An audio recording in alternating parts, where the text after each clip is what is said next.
"Pretend to be my wife," he said. And Abigail Turner stood there with a suitcase in her hand and nothing left in the world but her own stubbornness, wondering if desperation had finally made her lose her mind for even considering it. If this story already has your heart, do us a favor before we go any further. Hit that subscribe button, turn on the notification bell, so you never miss a single episode, and drop a comment right now telling us what city you're watching from. We love seeing how far these stories travel. Now, let's find out what happens when a desperate bargain becomes something neither of them ever expected. The cattle auction grounds smelled like dust and trouble, and Abigail Turner had been standing on the edge of both for the better part of an hour. She hadn't meant to stop. She'd been walking, that was all she'd been doing for 3 weeks, walking and asking and being turned away with a polite smile or a slammed door, depending on the mood of whoever answered. Helena Billings, and now here, a small trading town outside of Bozeman, where the summer heat came down like a hand pressing on the back of your neck. She'd stopped because her feet said stop, because her suitcase had started to feel like it was filled with stones, and because the commotion near the auction pen was loud enough to pull anyone's attention. There were 6 men. She counted them without meaning to, a habit her father had taught her. Always count the room before you speak. 3 of them wore the kind of clothes that said money without shouting it. Clean shirts, good boots, the sort of hats you didn't find in a general store. The other 3 stood opposite them, and the one in the center, the tall one with dark hair and a jaw set like he'd been carved from the same Montana granite as the mountains behind him, he was the one doing the talking. Or rather, he was the one trying not to throw a punch. "I've told you once," the tall man said, and his voice was low and controlled in the way a man's voice gets when control is the only thing standing between him and catastrophe. "And I won't tell you again. Those grazing rights belong to Calloway Ranch. My father's signature is on the deed. Your company's signature is on a piece of paper your lawyer wrote last Tuesday. Don't insult me by pretending those are the same thing." The man facing him, shorter, softer, with a smile that had no warmth in it whatsoever, spread his hands like he was reasoning with a child. "Mr. Calloway, nobody is questioning your father's legacy. We're simply pointing out that the Land Commission has discretion in these matters, and given your current situation. My situation is none of your business. Your situation," the man continued undeterred, "is that a single man operating a ranch of that size with no family structure, no stability. The commission will have questions. Questions that don't get answered well when a man is alone." He paused, letting that settle. "Bring a wife to the hearing, Mr. Calloway. Bring a family. Give them something to look at besides an empty house and a ledger book. Otherwise, I'm afraid our offer on the grazing land is going to start looking like your only option." The tall man Calloway went very still. That stillness was more frightening than any shouting would have been. "Get off these grounds," he said quietly. "All 3 of you. And tell Victor Hale that the next time he sends messengers to do his dirty work, he ought to find men with thicker skin. Because I'm about done being polite." The 3 men in good boots exchanged glances. The short one with the empty smile gathered himself, adjusted his hat, and offered a thin nod. 30 days, Mr. Calloway. The commission arrives in 30 days. He turned and walked away, and his 2 companions followed, and the dust settled back down around the auction grounds like nothing had happened at all. Abigail realized she'd stopped breathing. She started again. Calloway stood with his back to her. Now both hands braced on the top rail of the fence, head dropped between his shoulders. The 2 men who'd been flanking him, ranch hands from the look of them, said something she couldn't hear. He shook his head. They walked off. And then he was alone. She should have kept walking. She knew that. Her feet even started to move in that direction toward the road, toward the next town, toward the next polite smile or slammed door. But then he turned, and he saw her. And whatever he saw in her face, maybe nothing more than the fact that she'd been standing there long enough to hear all of it, made him go very still again. "How long have you been standing there?" he asked. "Long enough," she said, which was honest and which she regretted immediately. He studied her. Not the way men usually studied her. Not with that quick, dismissive glance that slid right past plus-size women, like she was furniture, but actually studied her the way you study a problem you're trying to work out. "You're not from here," he said. "No." "Where are you headed?" She looked down at her suitcase. then back up at him. "I haven't decided yet." Something shifted in his expression. Not softness exactly, more like recognition, like a man who'd been dealing with one impossible problem and had just spotted the solution standing 6 feet away, wearing a travel-worn dress and carrying everything she owned. "My name is Luke Calloway," he said. "I own a cattle ranch 12 miles north of here, and I need a wife." Abigail blinked. "I beg your pardon, not a real one." He said it quickly like he'd been rehearsing and wanted to get past the part that sounded insane. "A pretend one, for 30 days, just long enough to satisfy the land commission. You'd have your own room, your own space. Nobody would ask anything of you that a decent person couldn't agree to." He paused. "I'd pay you. Enough to—" He stopped himself. "Well, enough. Whatever situation you're walking away from, I'd make sure you had enough to walk towards something better." Abigail stared at him for a long moment. "You don't know anything about me," she said. "I know you're carrying everything you own in one suitcase, and you've been standing in the heat for an hour, and you didn't walk away when things got loud over here. That tells me something. It tells you I'm nosy. It tells me you're not afraid of trouble." He said it like a compliment. "I need someone who isn't afraid of trouble.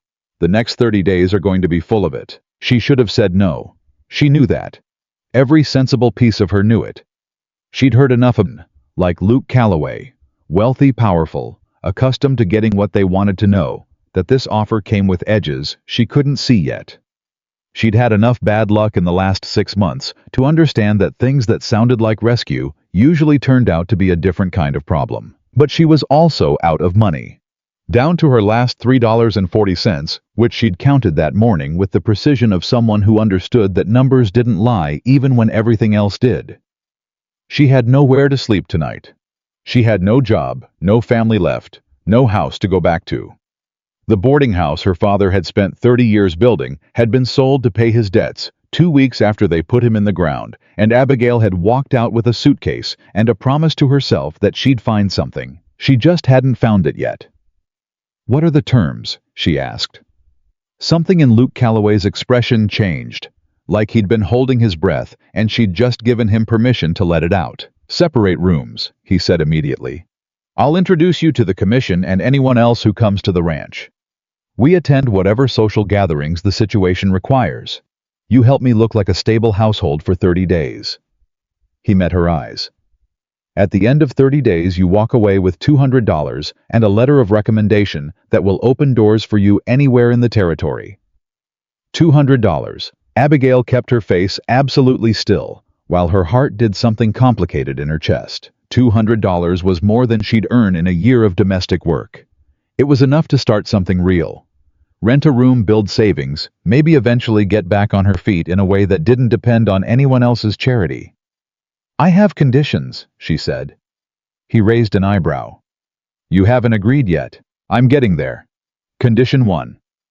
I see the contract in writing before I step foot on your ranch. Every term, every expectation, every boundary. Written down and signed." She held his gaze. "I've had men make me promises before. I don't take them on faith anymore." His jaw moved. Not anger, something closer to respect, grudging, and a little surprised. "Fair. Condition 2. If at any point you or anyone on your property makes me feel unsafe, the agreement ends immediately, and you still pay me for whatever time I've given you." Also fair. Condition 3. She picked up her suitcase.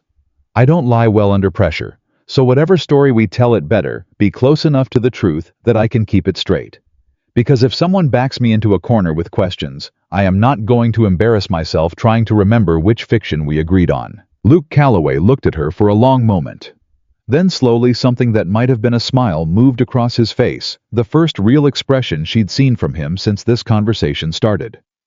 "Abigail Turner," he said, reading the name tag on the side of her suitcase. "I think you might be exactly what I didn't know I was looking for." "Don't flatter me," she said. "It won't change my conditions." "No," he agreed. "I imagine it won't." The ride to Calloway Ranch took the better part of the afternoon, and neither of them spoke much. That was fine with Abigail.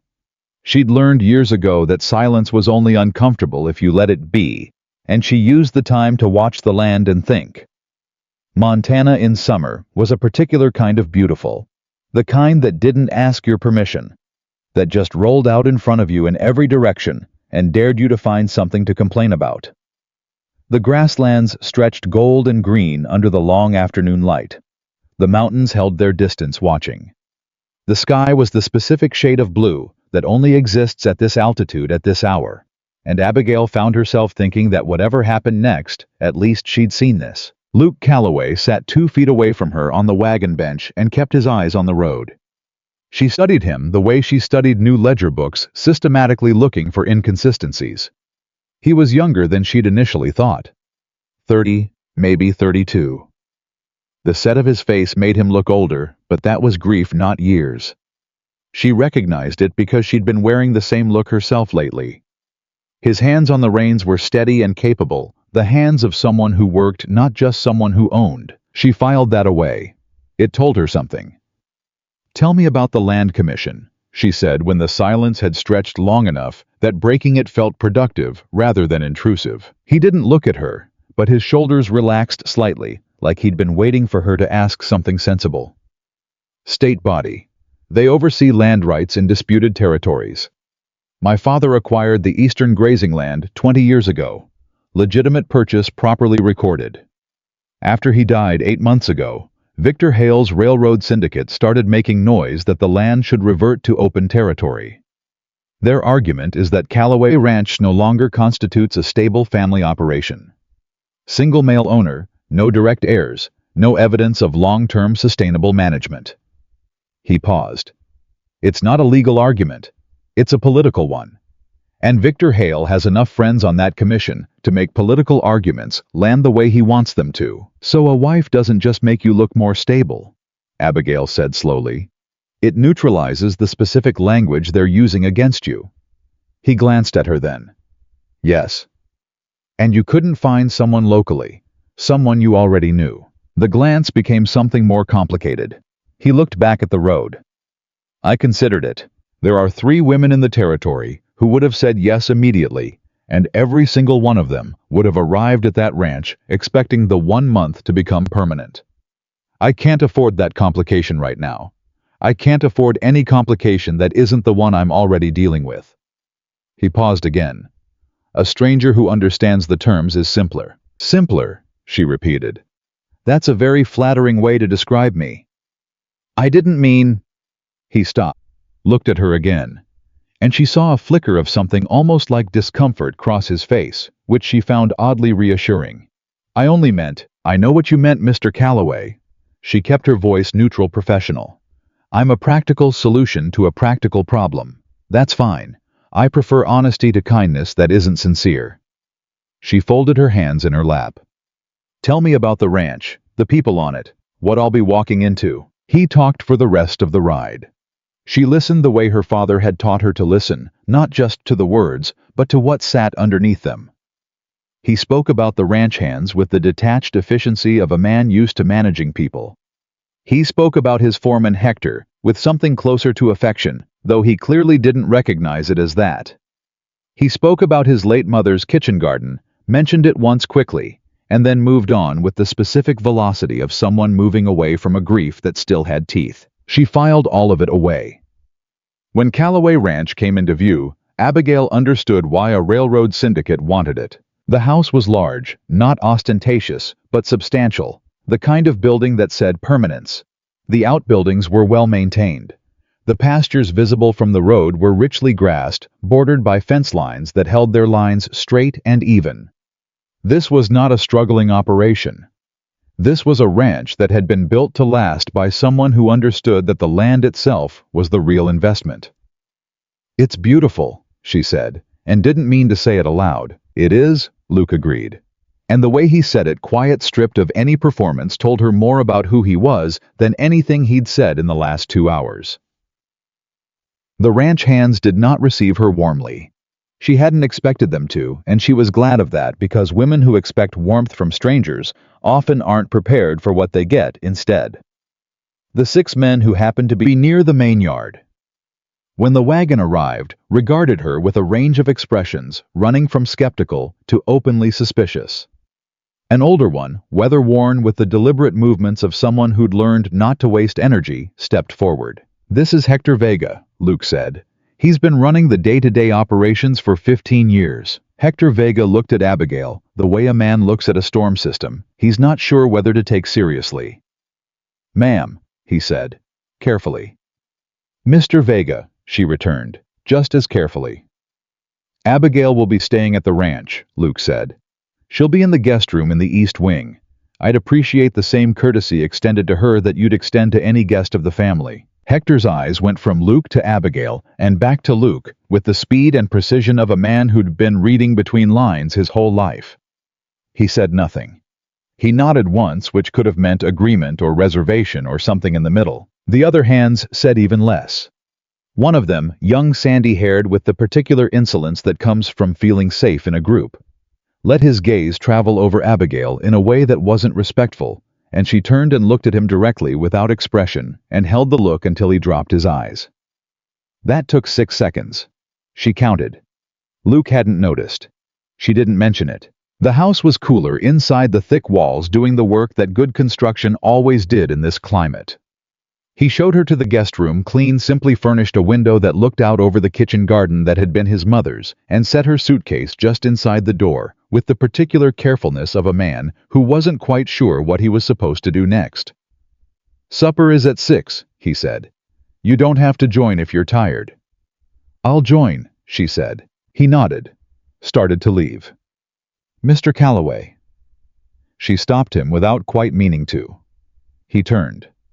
"The contract. You said we'd put the terms in writing." "Tonight after supper," he said. "I'll draft it myself." "I'll review it myself," she said, that almost smile again. "I expected nothing less." He left. She closed the door and stood in the middle of a stranger's guest room with her suitcase at her feet, in a situation that no reasonable person would have agreed to, thinking about the next 30 days with the clear-eyed practicality that had gotten her through everything else in her life. Then she sat down on the edge of the bed and allowed herself exactly 30 seconds of pure, honest fear. Then she stood back up, opened her suitcase, and started unpacking. Supper revealed more than she expected. The kitchen table had space for 8, but only 3 places were set herself. Luke and Hector, who apparently ate with the household as a matter of long-standing tradition. The woman who cooked, a broad-shouldered widow named Dottie, served plates with the wordless efficiency of someone who'd been feeding ranch people for decades, and watched Abigail with the cautious attention of a woman who was deciding whether she was threat or asset. Abigail ate everything on her plate. She'd learned early that refusing food in a working household was the fastest way to make an enemy. The conversation at table was formal and a little stiff. Luke asking about the day's work. Hector answering in the clipped sentences of a man who reported rather than discussed, both of them occasionally glancing at Abigail as though remembering she was there. She didn't try to fill the silences. She listened. Learned the rhythm of the place, the small frictions and alliances that every household ran on. It was Dottie who broke the formality, carrying in a plate of biscuits that hadn't been on the original spread and setting them down in front of Abigail specifically. "You're too thin," Dottie announced, which was so startlingly incorrect. Nobody had ever in Abigail's life called her too thin, that Abigail actually laughed. It was the first time she'd laughed in 3 weeks. The sound surprised her. It seemed to surprise Luke too. He looked at her across the table with an expression she didn't have a word for yet. "I appreciate the concern," Abigail said to Dottie, steadying herself. "They're wonderful. Ranch work takes it out of you," Dottie said, sitting down in the empty chair at the end of the table with the authority of someone who'd long since decided this was her place. "Don't matter what you came in here looking like, you'll need your strength." She pointed a biscuit at Abigail. "You know how to keep books." The question caught her off guard. "I do, yes. My father owned a boarding house. I kept all our accounts from the time I was 14. Dottie looked at Luke. "See?" she said in the tone of someone who'd made this point before. "I told you we needed someone who could read numbers." She stood, collected her plate, and headed back toward the kitchen. "Your ranch hands have been stealing from you for 2 years, Mr. Calloway. Maybe now something will get done about it." The silence at the table took on a different quality. Hector's expression hadn't changed, but something around his eyes tightened. Luke was watching Abigail. "Is that something you'd be willing to look at?" he asked. "The accounts." "That depends," she said. "Is it part of what you're paying me for, or are you asking a favor?" He considered her for a moment. "I'm adding it to the contract." "Then yes," she said. "I'll look at them." The contract was 4 pages, which was more than she expected and less than she feared. Luke had written it himself, in the careful penmanship of a man who'd been educated but never considered it his primary skill. The terms were as he'd described: separate quarters, shared public appearances, a clear end date, the agreed payment, and a confidentiality clause that ran both directions. He couldn't tell anyone the arrangement was fictional. Neither could she. The clause had teeth on both sides which told her he was serious. She read every line twice. Then she took the pen he offered and wrote in 3 additions, numbered precisely in the margin of page 2. He read them, looked up. "The first 2 I already agreed to," he said. "The third one?" He paused. "Neither party will attempt to extend emotional obligations beyond what is expressly required for the arrangement's success." "What does that mean practically?" "It means," Abigail said, "that if you start feeling something, you say so plainly, instead of making it my problem to navigate. And if I start feeling something, I'll do the same." She met his eyes. "I've had enough of situations where the rules changed in the middle and nobody told me. This one's going to be clear." He held her gaze for a long moment. Then he signed. She signed beneath him. And just like that, Abigail Turner became the temporary, contractual, entirely fictional wife of Luke Calloway, with 30 days, $200, and absolutely no idea what she'd just walked into. She found the first problem in the accounts 3 days later. It wasn't dramatic. Numbers rarely were at first. But she'd been going through the supply ledgers in the late evenings after supper at the table in the small office off the main hallway, and she'd found a pattern. Small withdrawals. Nothing individually significant, but consistent and consistently on the same 2 days of the week, and consistently associated with the same supply categories: feed, fence wire, lamp oil. Things that moved in enough volume that 10 or 15% going missing wouldn't be obvious to someone who wasn't looking for it specifically. She added the numbers 3 times to make sure. Then she sat back and thought about who had access to those accounts and who had the longest-running opportunity to make small, consistent adjustments without raising alarms. She thought about Hector Vega and the way his eyes had tightened at supper. She thought about Luke Calloway, who had too much on his mind already and hadn't noticed.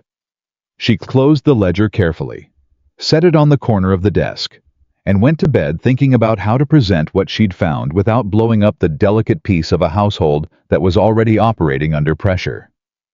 In the morning, she found Luke at the breakfast table before anyone else arrived. She sat down across from him. Put the ledger between them. "I need to show you something," she said, "and I need you to listen to all of it before you react." He looked at the ledger, then at her.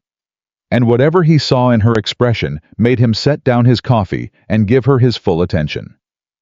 "All right," he said. She showed him. He listened. By the time she finished, his face had gone very still. That controlled stillness she'd already learned to recognize as the outer boundary of something much larger, being held carefully in check. "How long?" he asked. The words were quiet and precise. "At least 2 years," she said. "Possibly longer. I'd need the older ledgers to know for certain." He was silent for a moment. "Hector has been with this ranch for 15 years. I know. My father trusted him. I know that too." She kept her voice even. "And I'm not telling you who did this, Luke. I'm telling you what the numbers say. You're the one who decides what happens next." He looked at her across the table. And something in that look was different from anything she'd seen from him before.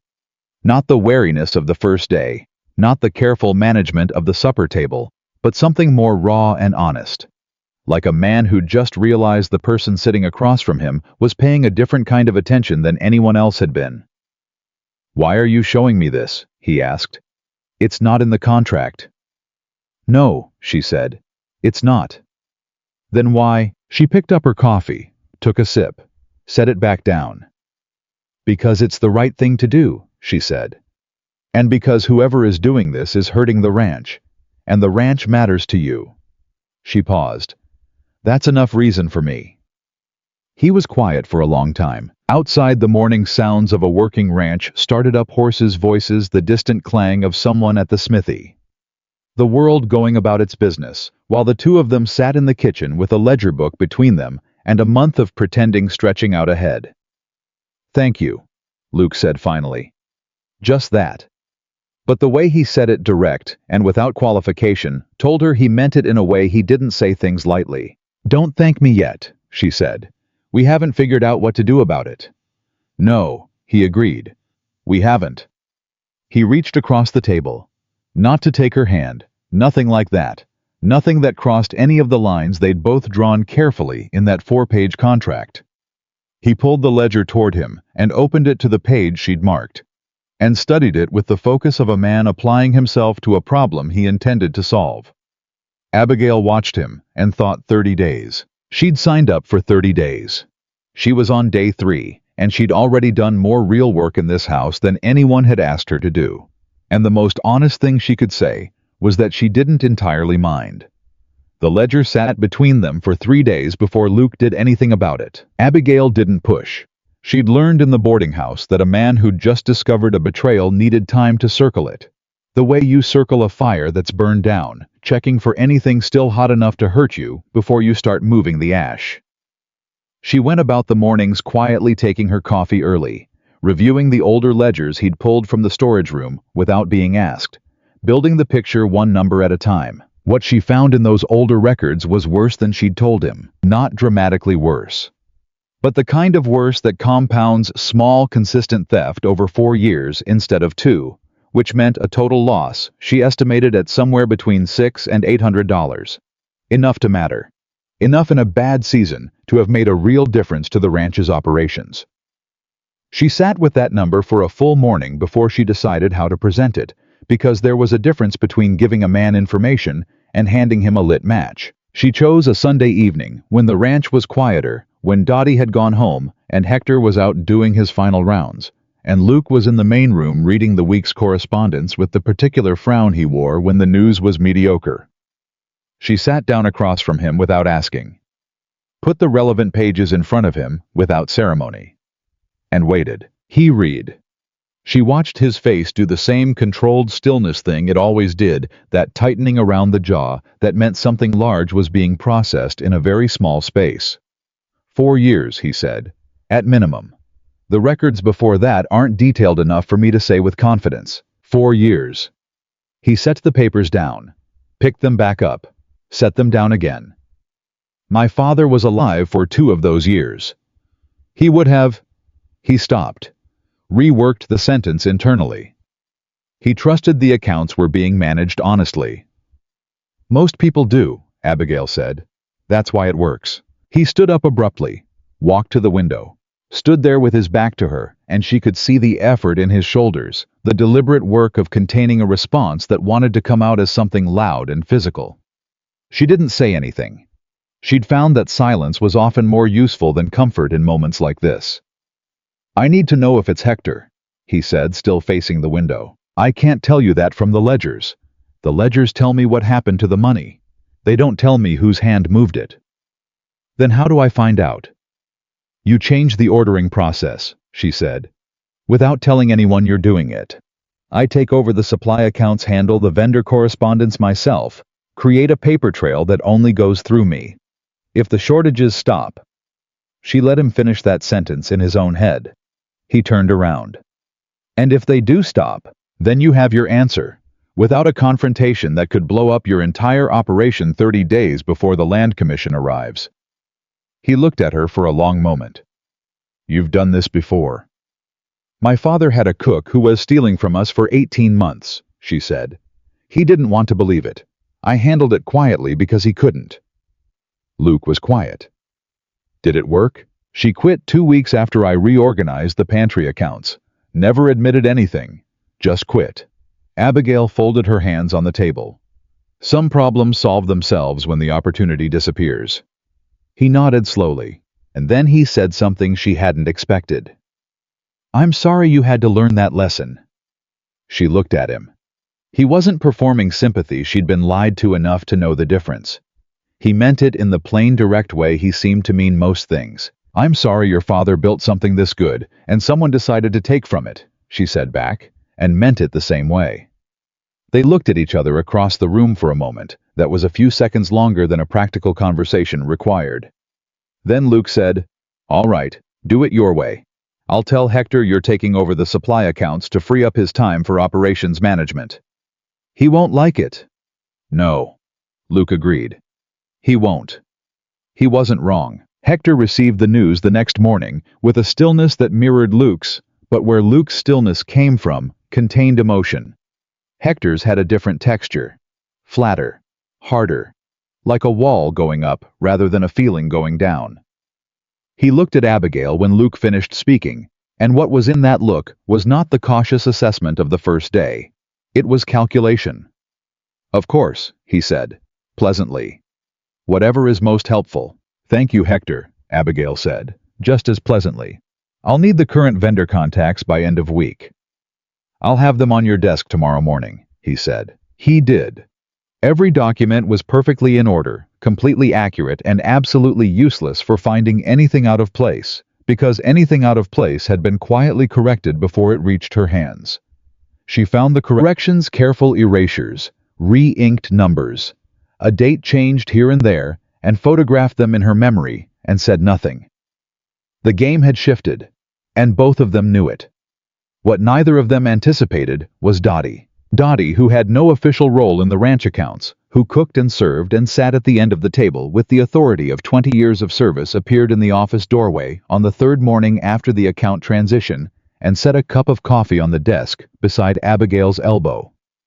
"He's going to make it harder for you to find things," Dottie said without preamble, without any pretense that she was talking about anyone other than who she was talking about. Abigail looked up. "I know. You found it anyway. I found traces of it." Dottie sat down in the chair across the desk in the manner of a woman who had sat in that chair before and would sit in it again and did not require an invitation. "He's been doing it since the second year of his wife's illness," she said. "Mr. Calloway Sr.'s wife, I mean. When the medical expenses started and the accounts got complicated, he saw an opening." She wrapped both hands around her own coffee cup. "I didn't know how much. I only knew something was wrong, and I didn't have the numbers to prove it." "Why are you telling me now?" "Because you do." Dottie looked at her steadily. "And because Luke needs to know, and I'm not the one who can tell him. He loves Hector like a second father. If it comes from me, he'll wonder if it's jealousy or woman's intuition or any other thing men tell themselves when a woman sees something they don't." She paused. "But you have the numbers. Numbers don't have feelings. Numbers are just true." Abigail sat with that for a moment. "You've been carrying this for a long time." "Long enough." Dottie stood. "I'm making biscuits. You should eat something."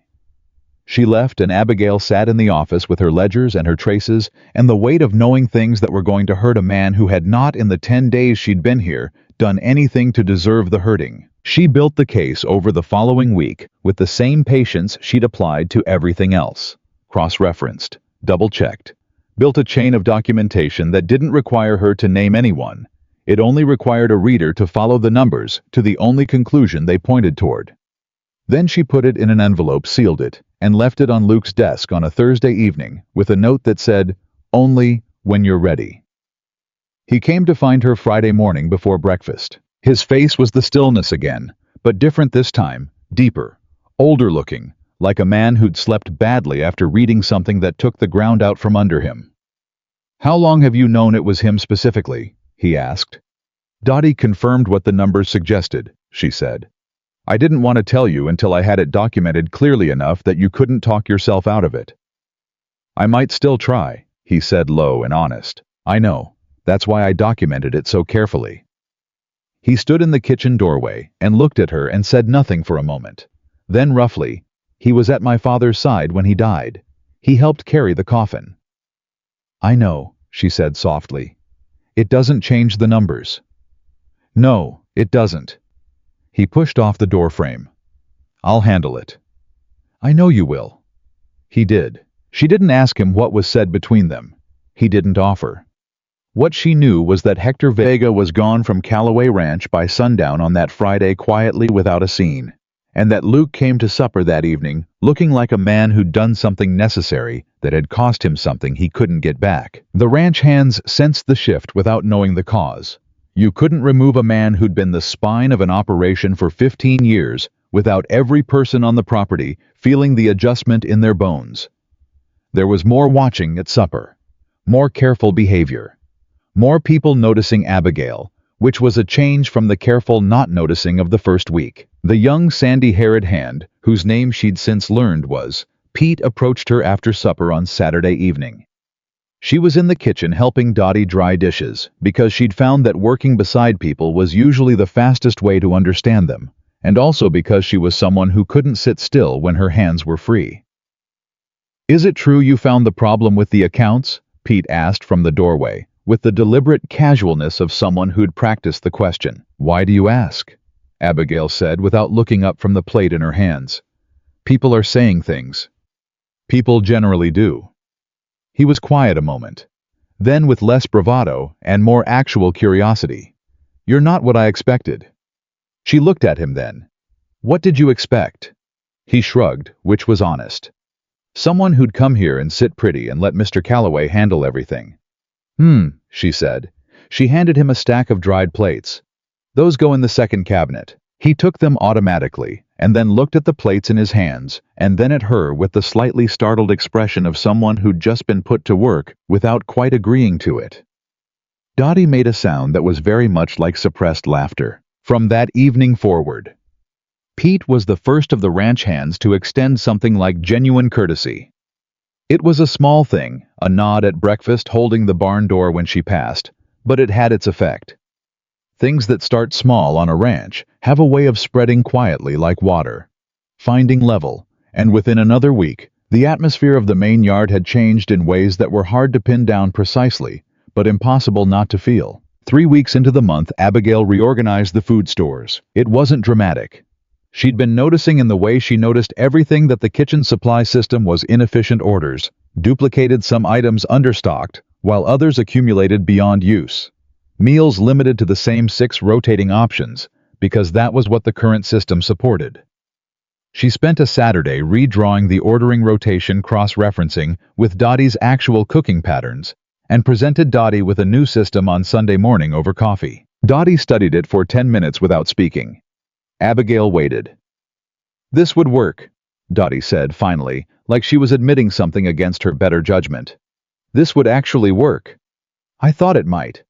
The men will notice better food. They notice that faster than anything.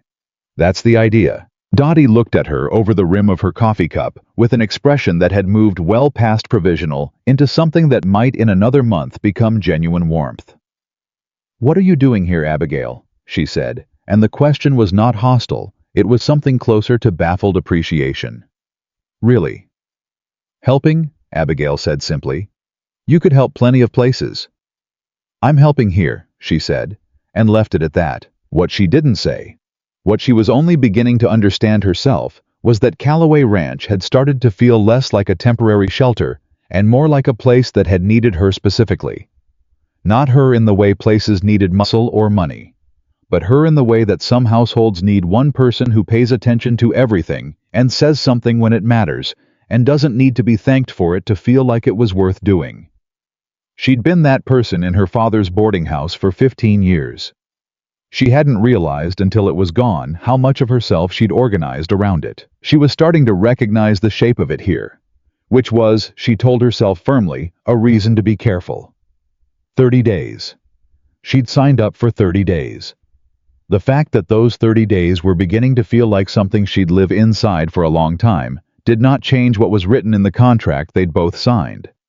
Luke was another complication she was trying not to examine too closely. He'd started coming home from the range earlier than he apparently used to. Dottie mentioned it without making a point of it, the way Dottie mentioned most important things in passing almost sideways. "He used to stay out until dark most nights," she said, refilling Abigail's coffee one morning. "Since you came, he's inside by supper time 9 days out of 10. She didn't say anything else. She didn't need to. He came to find her in the office some evenings. Not always with a reason. Sometimes to look over accounts she was reviewing, which was a genuine use of his time. Sometimes to ask about something she'd mentioned at supper that he'd been thinking about since. And sometimes she was beginning to notice just to be somewhere that wasn't the quietness of the main room where he'd been alone for 8 months straight. She didn't call attention to it.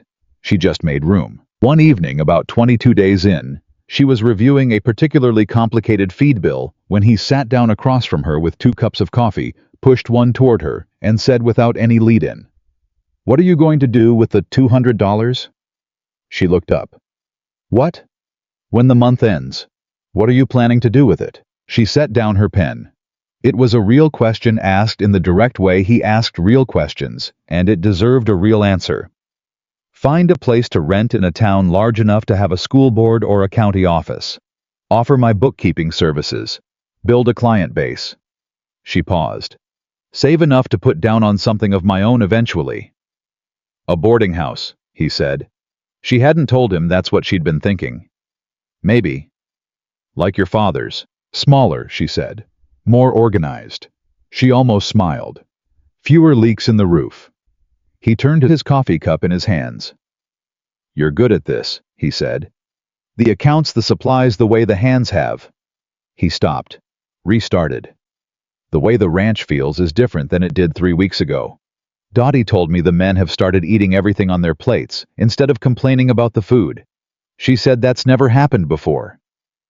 Better rotation in the stores, Abigail said. It's not just the stores, he said, and looked at her steadily across the desk, and she could feel the weight of something unsaid sitting in the space between them.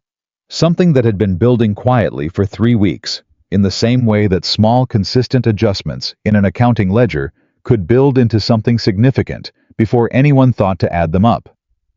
Luke, she said carefully. I know, he said just as carefully. And that was all either of them said about it. But later, lying awake in the guest room with the Montana summer dark, pressing warm against the window, Abigail thought about those 2 words and the way he'd said them, not as a deflection, not as an ending, but as a man acknowledging something he was choosing not to push past the boundary they'd agreed on. She respected him for it. She was also not entirely sure that respect was the only thing she felt. 8 days left. The land commission was coming, and the following morning, a hand rode in from town with a letter addressed to Luke Calloway, in writing she didn't recognize, and when Luke read it at the breakfast table, his face went through 4 different expressions in the space of about 10 seconds, before settling back into the controlled stillness she'd learned to read as the outer edge of serious trouble. He looked up from the letter, met her eyes across the table. Victor Hale, he said, is hosting a gathering, 8 days from now, the night before the commission arrives. Half the territory's attending ranchers, politicians, bankers. He set the letter down flat on the table. He specifically requested the presence of Mr. and Mrs. Luke Calloway. The room was very quiet. He knows, Abigail said.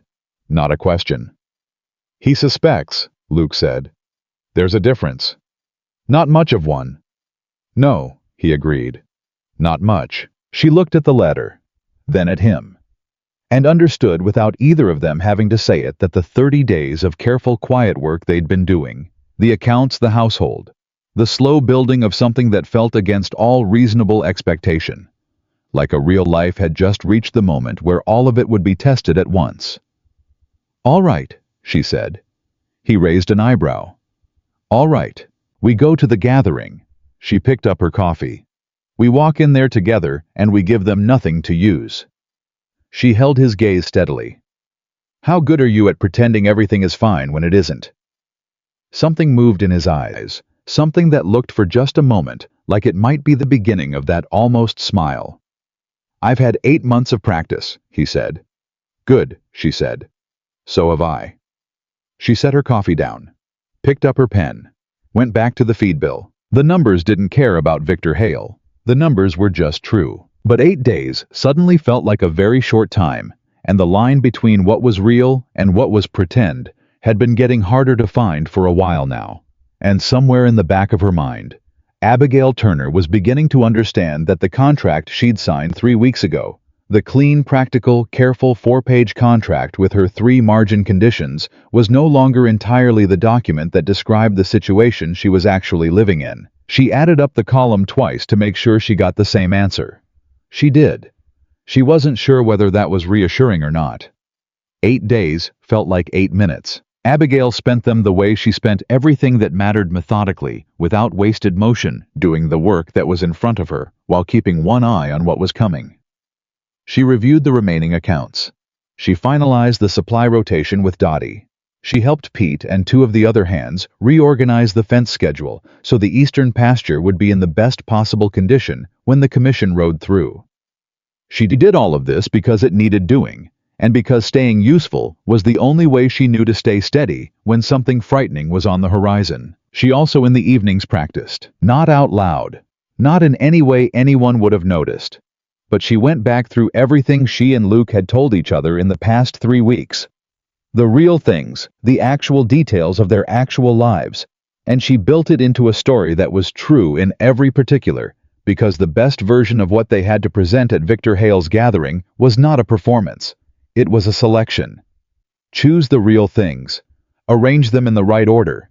Let the truth do the work that a lie would never survive. She told Luke this on the 6th evening before the gathering, when he came to find her in the office and stood in the doorway with his hat in his hands, looking like a man trying to remember something he'd never learned. "We don't fabricate," she said. "We met at the auction grounds. That's true. You asked me to come to the ranch. That's true. We've been working together on the operation. That's true. Everything we've done here in the past 3 weeks, the accounts, the supplies, the household, all of it is real. We just don't explain why it started." He turned his hat in his hands. "And when someone asks how long we've known each other—" "Long enough," she said. "Same thing I told you the first day." He almost smiled. "That answer is going to have to carry a lot of weight." "It's been carrying weight since the beginning," she said. "It'll hold." He was quiet for a moment. Then he said, "Abigail, what Victor Hale does at these gatherings, it isn't subtle. He has a way of separating people, of catching the person he's less sure of alone and working on them. He'll try to get to you without me nearby."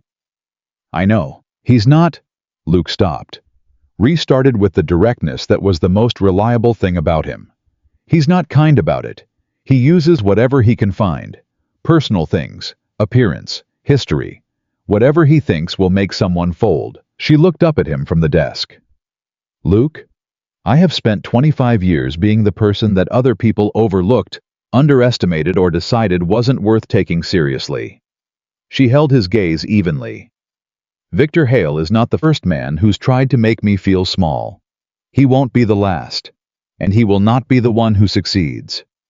Luke looked at her for a long moment. "No," he said quietly. "I don't imagine he will." He said it like he was certain.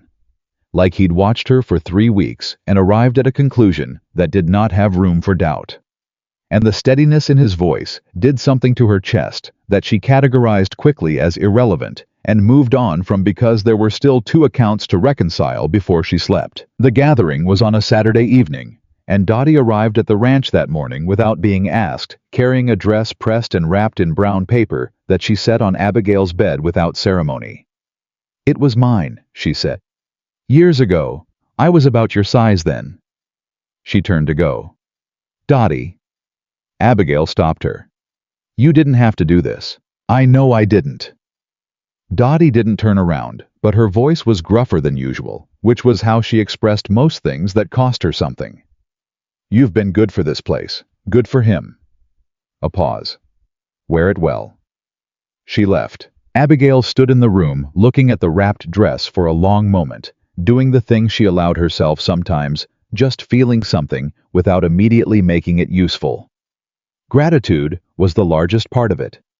Something that was harder to name sat underneath. Then she unwrapped it and got ready for the hardest evening of the past month. Luke was waiting in the main hallway when she came down, and she saw the precise moment he registered her appearance. A fractional pause. A stillness that was different from his usual stillness. A rapid recomposition of expression that told her more than he probably intended. "You look—" He stopped himself. "Presentable," she supplied. I was going to say something better than that, he said with enough honesty in it to make her look away briefly. You look like you belong here. She didn't have a category for that. So she said, let's go then, and walked to the door, and he followed, and neither of them mentioned it again. The drive to the Hale property took 40 minutes, and they used it to go through the story one more time, not rehearsing, just confirming the way you check a rope bridge before you step onto it. How they met, how she came to the ranch, what she'd been doing there. The details that were all true, arranged in the order that told the story they needed told. By the time they arrived, Abigail had it as solid as the ledger columns she'd been building for 3 weeks. Clear, consistent, verifiable. What she was not prepared for was the scale of it. She'd imagined a large gathering. She hadn't imagined this, a property twice the size of Calloway Ranch, lit up across every building with carriages lined along the drive, and the kind of crowd that represented money and power in quantities she'd never been personally adjacent to. Politicians, bankers, railroad men in good coats, ranch owners with their wives, the wives in colors that had been chosen carefully and worn deliberately, because a woman at one of these gatherings understood that she was always on some level making an argument just by existing in the room. Luke offered his arm at the door, and she took it, and she felt the slight tension in his forearm as they walked in. Not fear, she'd learned to read the difference, but the particular alertness of a man entering territory that has been designed to be uncomfortable for him. The first hour was manageable. People spoke to them, some with genuine warmth. There were 2 ranch families who clearly respected Luke, who shook his hand firmly and looked at Abigail with uncomplicated curiosity and asked the normal questions and received the normal answers and moved on. That was fine. That was what they'd prepared for. What they hadn't prepared for, what you could never entirely prepare for, were the women. 3 of them. Together, which meant it was coordinated. They came to Abigail in the first 20 minutes while Luke was speaking to a man across the room, and they came with smiles that were precisely the right temperature. Warm enough to look friendly, cool enough to communicate their actual intention. Mrs. Calloway, the tallest one said. Her name, Abigail would learn later, was Margaret Stills, wife of the territory's second largest ranch owner. How delightful. We've been so curious about you. Have you? Abigail said. Luke was always so selective, Margaret continued in the tone of a woman who meant something other than what she was saying. We'd almost given up hope. Her eyes moved over Abigail with the particular efficiency of a woman doing an assessment she'd done many times before. You're not from the territory originally. No. Where did you say you were from? I didn't, Abigail said pleasantly. A fractional pause. The second woman, younger, with the slightly too bright smile of someone not entirely comfortable with what she'd agreed to participate in, filled it quickly. It must have been quite the whirlwind. Nobody knew anything about you, and then suddenly. The best things tend to happen quickly, Abigail said. In my experience. The third woman, who hadn't spoken yet, looked at Abigail with something that was less orchestrated than her companion's genuine speculation, as though she was revising a conclusion she'd arrived here with. She said quietly, How are you finding ranch life? It can be hard if you're not accustomed to it. I find it honest, Abigail said. She looked at the third woman directly. The work is real. The people are real. I appreciate that. The third woman nodded slowly. Said nothing more. But when the group eventually moved on, she glanced back at Abigail once with an expression that acknowledged something without naming it.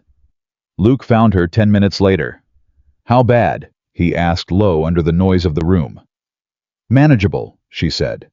Are we going to meet Victor Hale before he decides to come to us? He'll come to us, Luke said. He always controls the timing. I was right. It was another hour before Victor Hale made his way across the room, and he did it in the way powerful men move through spaces they own, unhurried, stopping to speak to people on the way, so that by the time he arrived in front of them, it felt like a coincidence rather than an approach. He was not what she'd expected from the way Luke had described him. She'd expected something rougher. What she got was a man of about 50, with careful eyes and the specific kind of warmth that had been cultivated so long it was almost indistinguishable from the real thing. Almost. Luke, he said with a broad smile and an extended hand. I'm so glad you came. Victor. Luke's handshake was correct, brief. Hale turned to Abigail, and his smile adjusted, not diminishing, but recalibrating the way a man adjusts an instrument for the particular task at hand. "And this must be the remarkable Mrs. Calloway. I've heard well. I've heard rather little, which is its own kind of interesting." He took her hand in both of his. "Victor Hale, I hope you're enjoying the evening." "Enormously," Abigail said. His eyes held hers for a fraction of a second longer than courtesy required. "Luke is a man of few words. He didn't tell us much about you." "He's modest," she said. "Modest." Hale smiled. "Yes, I suppose that's a word for it." He tilted his head slightly. "You know, I couldn't help noticing you have the hands of someone who works." "A compliment," he added smoothly before she could respond. "I admire practical people." "So do I," Abigail said. He spoke to them for another 10 minutes. The conversation was pleasant, meandering about the territory and the coming commission and the state of various ranches. And it was exactly the kind of conversation you'd have if you weren't doing anything other than making pleasant talk at a gathering. Except that every question had a second question living underneath it, and every pause was a space he left to see what they'd fill it with, and the whole thing was constructed with the careful architecture of a man who'd had a lot of practice taking things apart without appearing to touch them. Abigail answered every question with something true. When he asked how she was finding the ranch, she talked about the accounts. When he asked about their life together, she described the kitchen table conversations, the supply problems, the evening reviews of the ledger books, all of it real, all of it verifiable. When he asked with a smile that was all surface whether the adjustment had been difficult. Such a significant step after all, and so recent. She looked at Luke for exactly the right amount of time before looking back at Hale and saying, "The significant things rarely feel like adjustments. They feel like arriving somewhere you were always headed." She felt Luke's arm shift slightly under her hand. Not much, just enough. Hale's smile remained exactly where it was, but something behind his eyes went very still and very attentive, like a man who'd just heard something he hadn't expected and was deciding what to do with it. "How charming," he said, and moved on. Luke waited until Hale was across the room, then quietly into the space beside her ear. "Where did that come from?" "It's true," she said just as quietly, and didn't look at him when she said it. The room gave them 40 minutes of relative peace after that, and she used them to work because that's what she was doing. Even in this dress, even in this crowd, she was working, reading the room the way she'd read ledger books, identifying the patterns and the pressures and the places where information was moving. What she identified by the second hour was that Victor Hale had a problem he hadn't solved yet. He suspected the marriage was fictional, but he didn't have proof, and what she and Luke had presented tonight was not easy to disprove. The story held. The details were real. And something in how they moved together, the particular unself-consciousness of two people who had actually been living in the same house for a month, who had actually sat across from each other at a table every evening, who knew each other's coffee preferences and the sound of each other's footstep in the hallway. Something in that was registering as genuine, even to people who were watching for artifice. She understood this because the third woman, the one who'd asked the genuine question whose name turned out to be Clara Holt, wife of a smaller neighboring ranch owner, found her near the end of the evening and said simply, "For what it's worth, I think he's chosen well." Abigail looked at her. "Why are you telling me that?" "Because Victor Hale has spent 2 years making sure no one in this territory says a kind word to Luke Calloway, and I'm tired of it." Clara held her gaze. "And because whatever your story is, the way he looks at you is not something a man performs. I've seen enough performances tonight to know the difference." She walked away before Abigail could answer, which was fortunate because Abigail didn't have an answer. Not one she was willing to say out loud. She found Luke 20 minutes later and told him they should leave, and he agreed without asking why, and they made their exit with the composed unhurriedness of people who were leaving because they chose to, not because they'd been driven out. It was in the carriage on the way home that Victor Hale's next move became clear. A rider caught them on the road. One of Hale's people, with a message folded in a sealed envelope, delivered with excessive courtesy and the air of something that had been timed. Luke read it in the dark of the carriage, and his face, what she could see of it, did the controlled stillness thing. He handed it to her without comment. She read it. Hale had scheduled a public address at the gathering's closing reception the following evening, an event she and Luke hadn't been told about until now. He'd invited the full list of commission members and had reserved specifically a portion of the program to celebrate, as he put it, the territory's most prominent families. He expected the Calloways to attend. And in the wording of the invitation, buried in the polite language of a man who was very good at his job, was a sentence that landed with the quiet precision of a knife placed rather than thrown. I look forward to the opportunity to ask you both a few questions before our distinguished guests. The kind of questions that help the commission understand the full picture of the families who anchor this territory. She looked up from the letter. He's going to do it publicly, she said. Yes. In front of the commission members, before they ride out to the ranch. Yes. She folded the letter carefully, handed it back. He's going to try to take us apart in front of an audience. That's what he does, Luke said. He prefers witnesses. She sat with that for a moment. The carriage moved through the dark. The Montana night pressed in from all sides, wide and indifferent, the way Montana always was. It didn't care about Victor Hale or land commissions or contractual marriages or any of the human business that felt so enormous from the inside. It just kept going. All right, she said. You keep saying that, because it keeps being true. She looked out at the dark. We go. We stand there together in front of whoever he's assembled, and when he asks his questions, we answer them. With what? Luke said. The question was honest, not defeated. The question of a man who was still working the problem. Abigail thought about the third condition she'd written into the contract in the margin of page 2. Neither party will attempt to extend emotional obligations beyond what is expressly required for the arrangement's success. She thought about the way Luke had said "I know" across the desk that evening. She thought about Clara Holt saying the way he looks at you is not something a man performs. She thought about the fact that she had 7 days left on the contract, and that the line between what was real and what was pretend had gone somewhere she could no longer locate it precisely. With the truth, she said. As much of it as we can stand to say. He turned to look at her in the darkness of the carriage.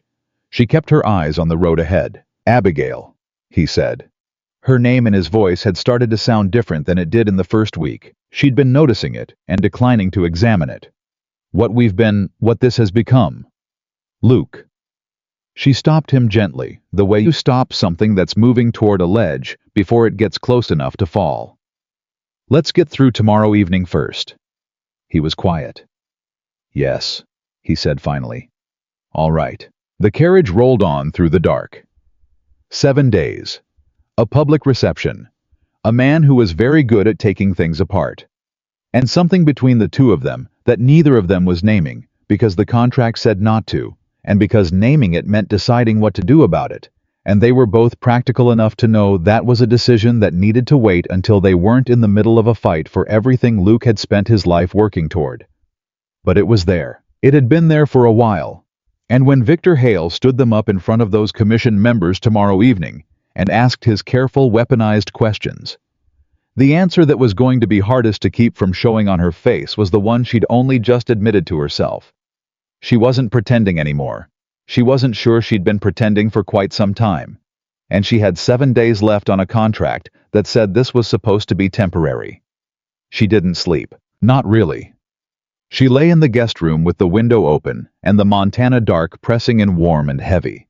And she thought about what she'd admitted to herself in the carriage, and she thought about 7 days, and she thought about what it meant to tell the truth in front of a room full of people when the truth was more complicated than anything you could fit into a sentence. She got up before dawn, made coffee, sat at the kitchen table with the quiet that existed before the ranch started moving that particular pre-morning stillness that belonged to no one and everyone. And she thought about her father. He'd been a practical man, her father. Not cold practical. He'd believed in the dignity of useful work and honest accounting and showing up when things were hard, even when showing up was the last thing you felt like doing. He'd raised her on those principles because he didn't have anything else to give her, And she'd built her entire life on them because they'd never once failed her.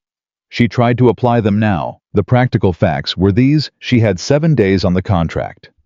Tonight, Victor Hale was going to stand them up in front of the Land Commission and do his level best to pull their story apart in public.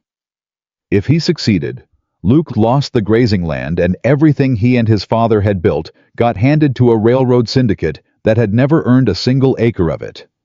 If they survived tonight, the commission would ride out to the ranch tomorrow, and the case would stand or fall on whatever those men decided to see when they looked at Calloway Ranch and the people who ran it. Those were the practical facts. The other fact, the one that wasn't practical at all, the one she'd spent 3 weeks trying to put in a box and close the lid on, was that she had fallen in love with this place, and the man who owned it in the most inconvenient and complete way possible. And she had 7 days left, and she had no idea what to do about that, except survive tonight first. She heard him before she saw him. His footstep in the hallway, she'd learned it so well she could have identified it in a crowd. He came into the kitchen, stopped when he saw her, and said nothing for a moment. Just looked at her sitting at his table in the early dark, with both hands wrapped around a coffee cup. Then he got himself a cup and sat down across from her. They didn't speak for a while. They didn't need to. That was one of the things that had happened in the last month. The silence between them had changed from the careful silence of strangers, managing an arrangement, into something else entirely. Something that had weight and comfort in it. The kind of quiet you only build with someone when you've been paying attention to each other for long enough. "I've been thinking," he said finally. "So have I. The gathering tonight." He stopped, started again. "I want you to know that however it goes, what you've done here, the accounts, the household Hector, all of it that mattered regardless of the commission, regardless of any of this." He held his coffee cup and didn't look away from her. "You made this place feel like a home again. I don't know how to say that more plainly than that." Abigail looked at him across the table. "Luke, I'm not extending emotional obligations," he said, with the quiet directness that she'd come to understand was his version of vulnerability. "I know what the contract says. I wrote it. I'm just—" He paused. "I need you to know that before tonight, in case tonight goes badly." "It won't go badly," she said. "You don't know that." "No," she agreed. "But I know us. And I know what we've built here is real, and real things hold up under pressure better than constructed ones." She looked at him steadily. "Victor Hale is betting on us falling apart. That's his strategy, put pressure on the seams. But we don't have seams. Not the ones he's looking for." Luke was quiet for a moment. Then, "What happens at the end of 7 days, Abigail?" The question landed like a stone dropped in still water, clean, precise, and spreading in every direction. She didn't answer immediately. She took a breath, set her coffee down. "Let's get through tonight," she said, "and then we'll talk about 7 days." He nodded. It wasn't satisfaction, he was too honest a man for that, but it was enough. He accepted it the way he accepted most things that required patience, steadily, without complaint, without pushing past the boundaries she'd drawn. She respected him for it every single time. By early afternoon, the ranch was tense, in the way that working places get tense when the people running them are carrying something heavy. Everyone doing their jobs. Nobody quite meeting anyone's eyes. The animals picking up on the human anxiety, the way animals always do. Pete had the horses ready an hour early. Dottie made supper at noon for something to do with her hands, and pressed it on both of them with the severity of a woman who understood that people about to go into battle needed to eat. "You're going to be fine," Dottie said, which she delivered like a command rather than an encouragement. "We know," Abigail said, which was a version of the truth. The drive-in was quieter than the previous evenings. There was nothing left to review, nothing left to confirm. The story was solid. The details were real. The only variable was Victor Hale and how far he was willing to go in a room full of witnesses, and neither of them knew that yet. They knew it within 10 minutes of arriving. The closing reception was smaller than the previous night's gathering, but more deliberately assembled about 40 people, including 4 members of the Land Commission, who stood together with the specific self-importance of men who'd been told they were the most important people in the room and had chosen to believe it. Hale moved through the crowd with a proprietorial ease, touching shoulders, bending toward ears. The whole room organized around him, the way a wagon wheel organizes around its hub. He spotted them the moment they walked in. He smiled. And in that smile was the confidence of a man who'd already decided how the evening was going to end. The first 30 minutes were social. Drinks, conversation. The usual assembly of a public gathering where everyone was performing for everyone else. Abigail kept her hand on Luke's arm and worked the room the way she'd worked the account systematically without waste, identifying who was persuadable and who was already decided and who was simply watching to see which way things fell. The commission members were watchers. She filed that away. Watchers could go either direction. Watchers could be reached. It was when the main group had gathered in the large reception room. All 40 people, the commission members positioned where Hale had clearly arranged for them to stand, that Hale called for attention with the practiced authority of a man who'd done this before. "Friends," he said, "thank you for being here. These are important days for our territory. The Commission's visit tomorrow is a moment that will shape all of our futures, and I wanted to take the opportunity tonight to speak plainly among neighbors about what that future should look like." He spoke for several minutes about land rights and stability and the importance of established family operations to the territory's prosperity, and everything he said was reasonable on its surface and designed to carry a specific weight underneath. And Abigail watched the commission members as he spoke, and saw two of them nodding in the way people nod when they're hearing something they'd already decided to agree with. Then Hale turned with the casual smoothness of a man executing a plan he'd rehearsed, and looked directly at Luke and Abigail. "Luke Calloway," he said warmly, "one of our territory's finest, and his wife—" He paused on the word with a precision that was not accidental. "Perhaps you'd both join me up here for a moment. I know the Commission would love to put faces to what will be a very significant property on their review list tomorrow." The room turned to look at them. Abigail felt Luke's arm go very still under her hand. She moved first. Not because she'd planned to, not consciously, but because waiting was Hale's advantage, and she'd already decided not to give him advantages she didn't have to.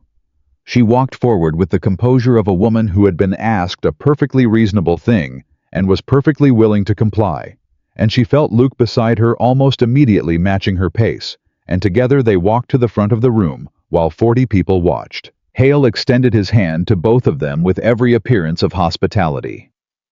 "Mr. and Mrs. Calloway," he said, for the room, then lowered just to them, "thank you for playing along." The condescension in those 4 words was so deliberate and so practiced that she almost admired it. He'd said it quietly enough that only they heard, but the implication, the certainty in his voice that they were exactly what he suspected them to be, was designed to rattle, to put them on the back foot before the public portion began.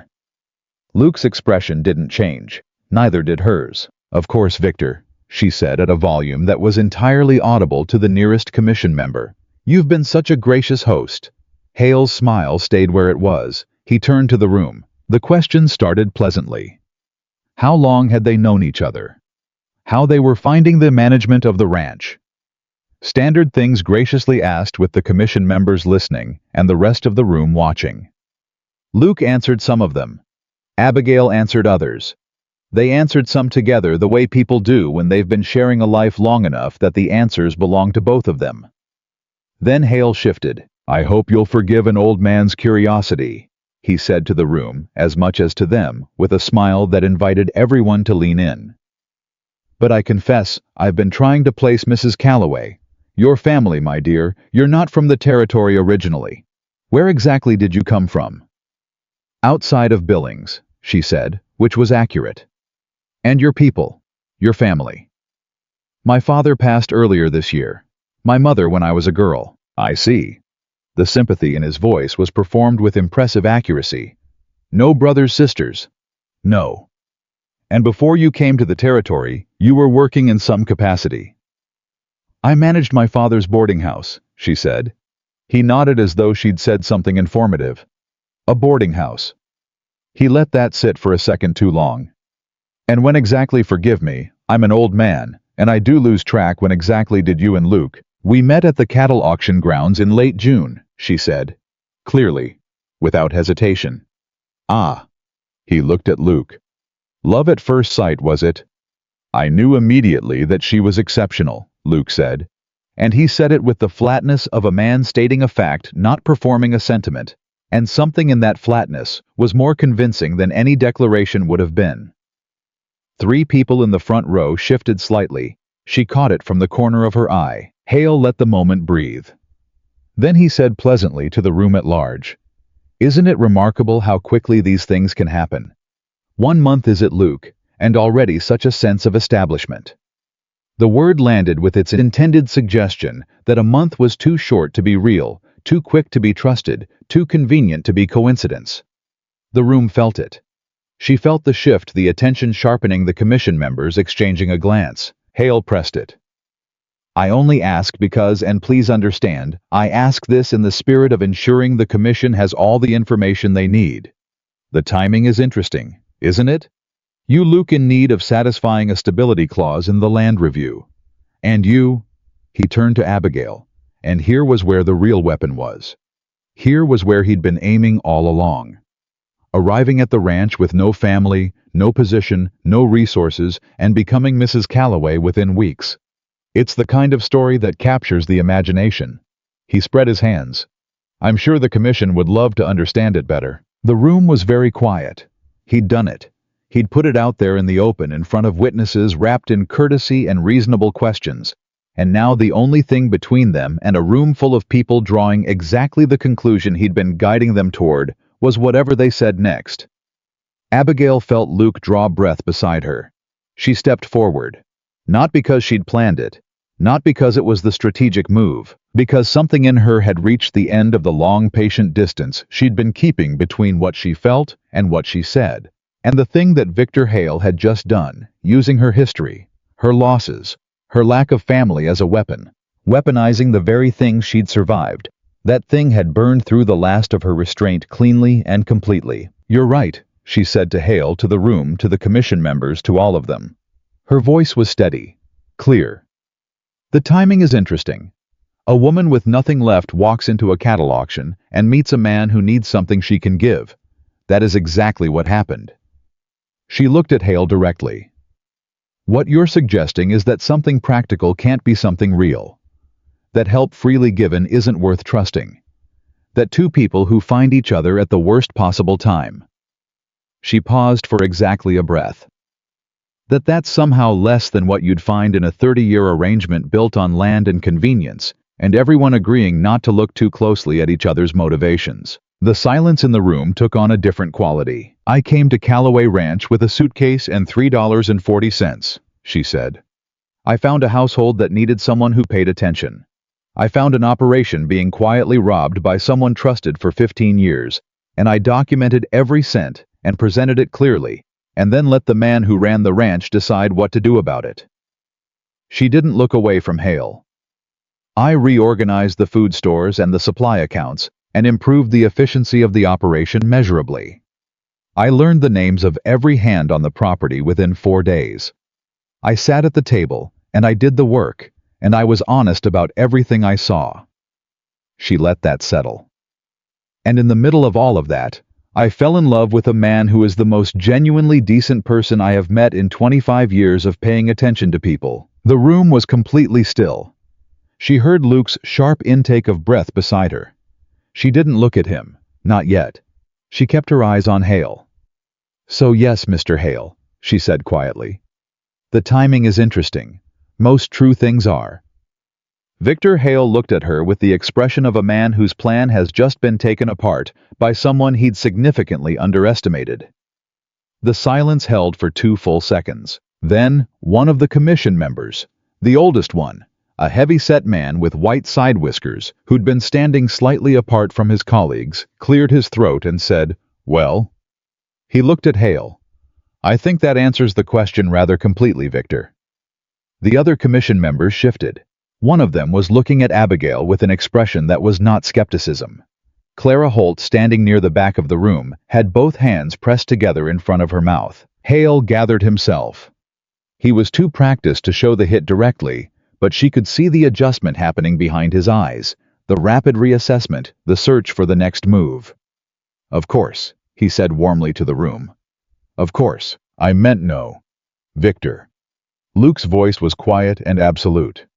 You've had your questions answered. I think we're done here.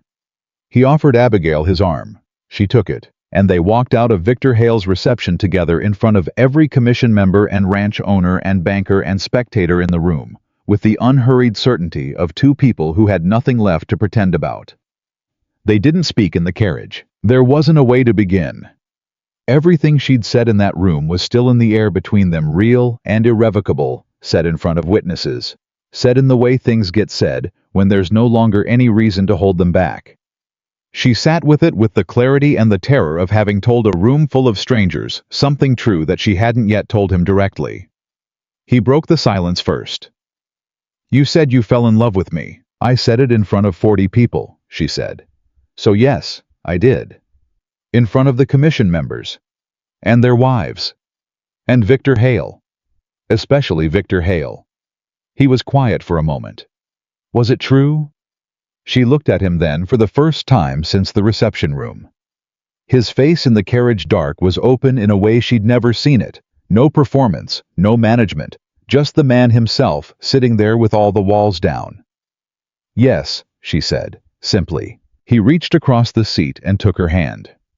Not the way he'd taken her arm at public gatherings.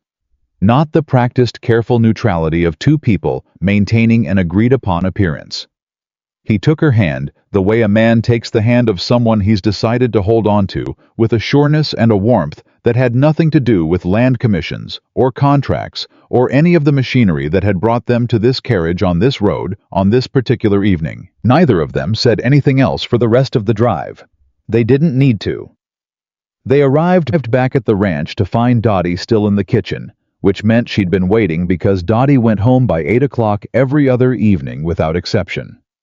She looked at their faces when they came through the door and read whatever she saw there with the accuracy of a woman who'd been paying attention to people for a very long time. She set down her dish towel. Well, she said. It's complicated, Abigail said. No, it isn't, Dottie said, and went home.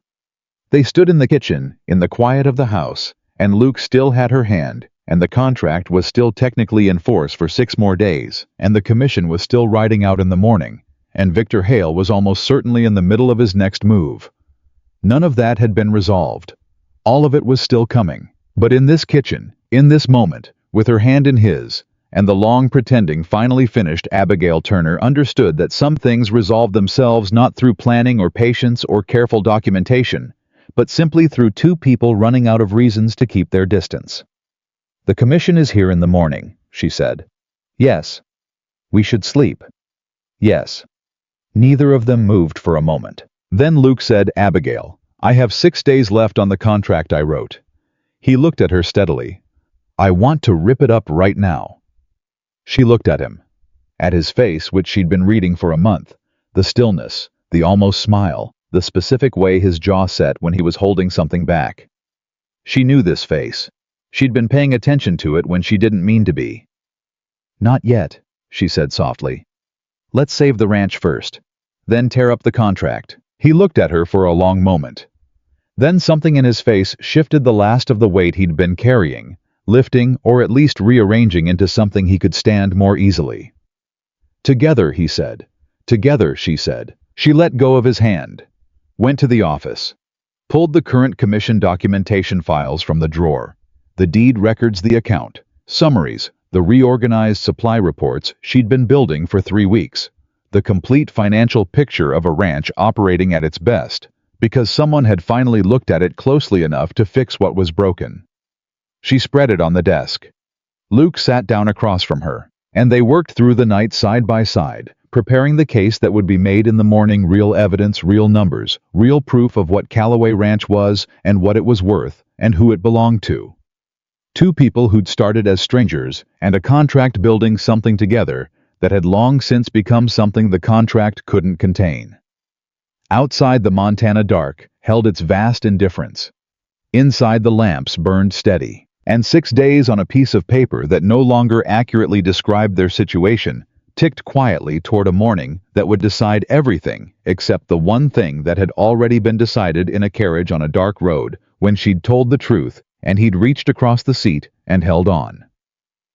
The commission arrived at 7 in the morning, 4 men on horseback riding in from the main road, with the deliberate unhurriedness of people who understood that their presence was the most important thing happening in anyone's day, and had decided to move accordingly. Abigail watched them come from the kitchen window while the coffee finished brewing, and she felt the night's work sitting in her muscles, the good ache of having done something thorough, and she straightened her back and went to pour 2 cups. Luke was already at the door. He'd slept maybe 2 hours. She knew because she'd heard him moving around the house before dawn, the careful, quiet footstep of a man trying not to wake anyone, and she'd lain in the guest room listening to it and thinking about the fact that in 6 days that footstep would no longer be something she fell asleep to, and then she'd gotten up and made the coffee because lying still and thinking was worse than moving. He took the cup she offered without looking at it. His eyes were on the 4 riders. "How do we do this?" he said. "We let the work speak," she said. "Everything we prepared last night, the documentation, the accounts, the operational reports, that's the case. We don't argue, we don't perform, we just show them what's real." He looked at her, then briefly with the expression she'd come to think of as the one he saved for moments when something landed in a way he hadn't expected. "You make it sound simple." "It is simple," she said. "It's just not easy." He almost smiled. Then he went to open the door. The lead commissioner's name was Arthur Greer, and he was the heavy-set man with the white side whiskers who'd spoken up at Hale's reception the previous evening. He shook Luke's hand on the porch with the grip of someone conducting business rather than performing it. And when he turned to Abigail, his expression had none of the skeptical assessment she'd been bracing for. He looked at her the way people look at someone they've already formed an opinion of, not openly, but with a settled quality, like a door that's already been decided. "Mrs. Calloway," he said, "I appreciated your candor last evening." "Thank you for listening," she said. The other 3 commissioners were younger, more watchful, and more obviously influenced by whatever Hale had been telling them in the months leading up to this visit. One of them, narrow-shouldered with the precise manner of a man trained in law, looked at the ranch yard with the calculating attention of someone inventorying assets rather than visiting a home. She noted him, filed him away. He would be the difficult one. They began with the tour of the operation, which Luke led with the straightforward competence of a man who knew his land and didn't need to dress it up. He showed them the pastures, the cattle numbers, the outbuilding organization, the fence lines on the eastern grazing property, the land. Victor Hale wanted the land Luke's father had bought and built and left behind. He answered questions directly. He didn't embellish. He let the facts carry their own weight, which they did because the facts were good. Abigail walked alongside and stayed quiet for most of it, which was deliberate. She was watching the commissioners.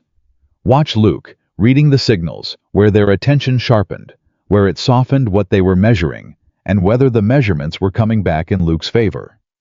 3 of the 4 were moving in the right direction. She could feel it. The narrow-shouldered one was not. His name was Commissioner Falk, and he asked his questions with the precision of someone who'd been given a specific framework and was determined to apply it regardless of what he found. He asked about the duration of the marriage again. He asked about Abigail's background again. He asked the same questions Hale had asked at the reception, rephrased slightly, probing for inconsistencies in the same places Hale had probed. He found none, because there were none. But she could see him manufacturing dissatisfaction from the absence of what he'd been told to find, and that was a different kind of problem. They came back to the house for the documentation review, and this was where the night's work mattered. Abigail had arranged everything on the dining room table with the same precision she brought to every accounting task, organized, cross-referenced each document, labeled and placed so that the story it told was clear without requiring explanation. The deed records. The operational accounts, current and historical. The supply reorganization reports. The documented evidence of the theft that had been draining the ranch for 4 years, included not as drama, but as evidence of the operation's underlying health, because a ranch that could sustain 4 years of hidden theft and still operate at this level was a ranch with genuine structural soundness. Commissioner Greer sat down and started reading. He was thorough.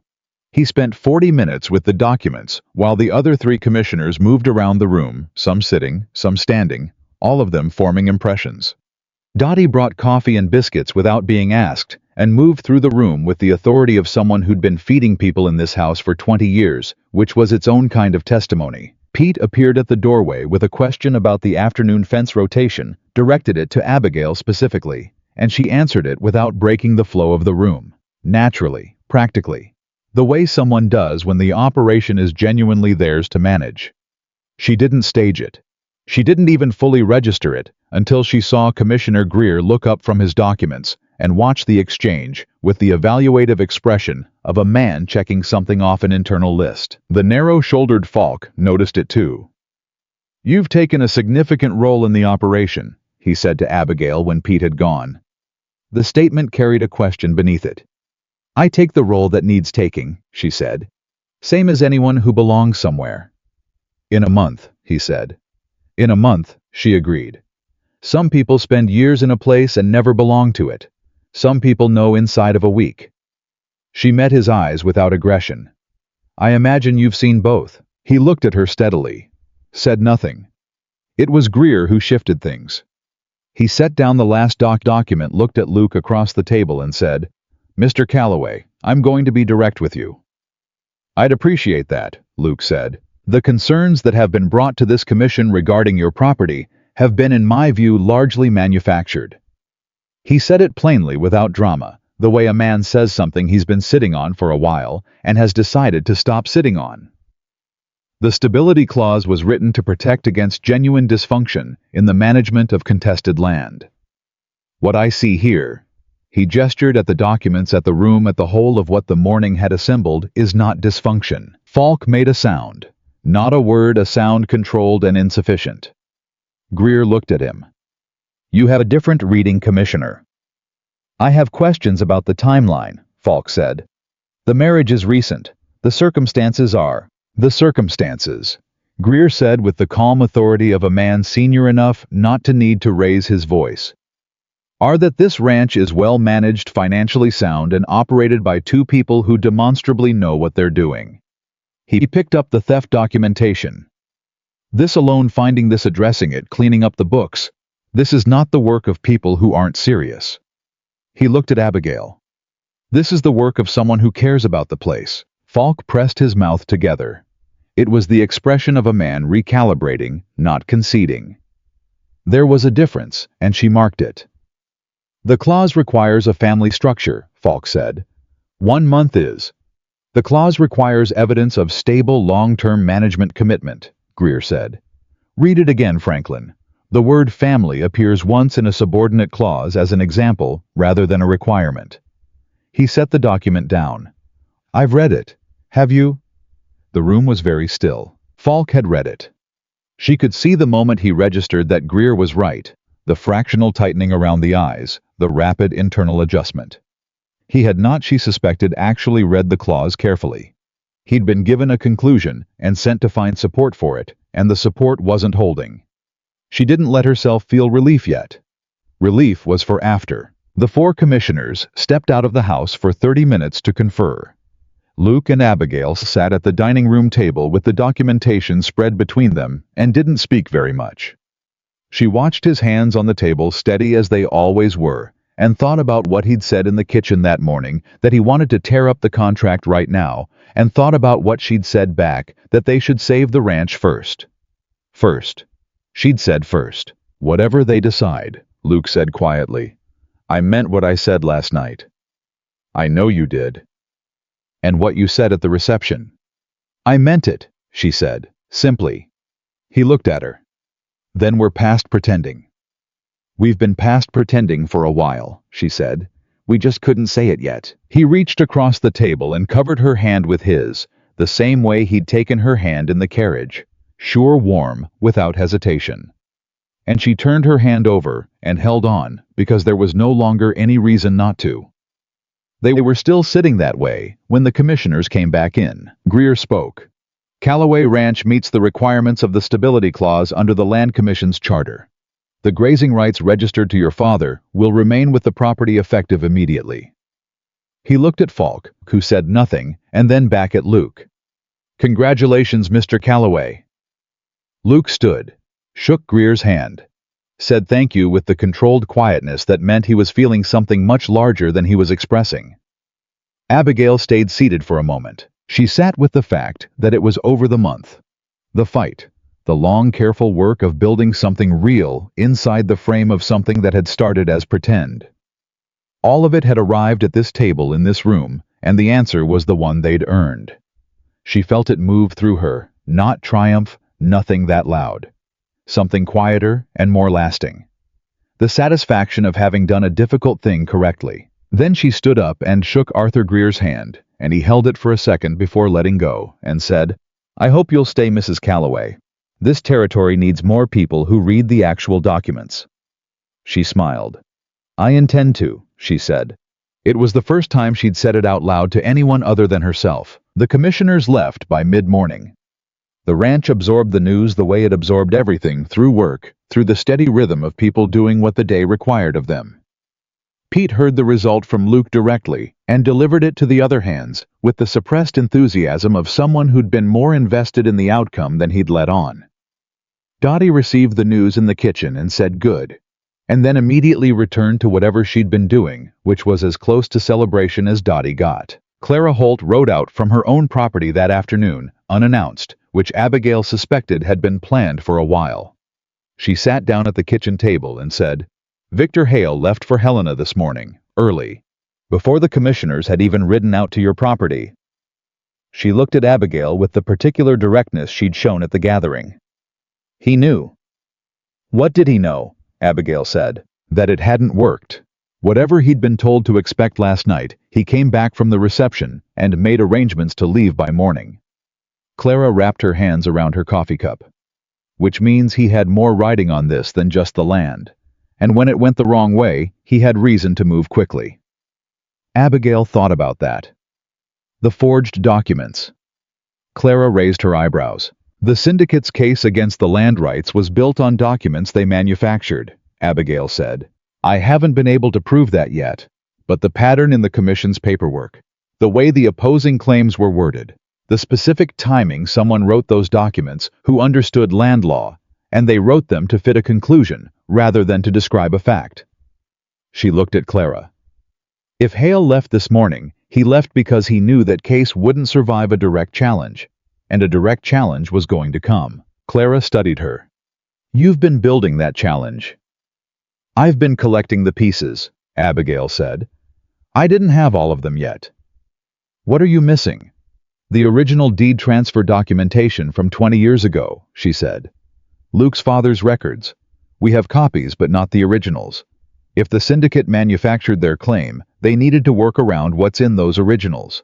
And if there are discrepancies—" "I know where those documents are," Clara said. Abigail stopped. Clara met her eyes. "My husband was James Calloway's land agent. He handled the original transfer. He kept copies, full copies signed and witnessed in his own records because he didn't trust the county office to maintain them correctly." She paused. "He died 4 years ago. I've had them since." The kitchen was very quiet. "Clara," Abigail said carefully. "Why didn't you—" "I didn't know they mattered," Clara said. "Not until Hale started making noise about the land rights, and by then I didn't know who to give them to, or whether they'd help, or whether I'd just be putting myself in the middle of something." She looked at Abigail steadily. "And then you came to that gathering, and you stood there, and said what you said, and I decided I knew who to give them to." She reached into the bag she'd brought and set a flat oilskin-wrapped package on the table between them. Abigail looked at it. Then she went to find Luke. "How was in the yard?"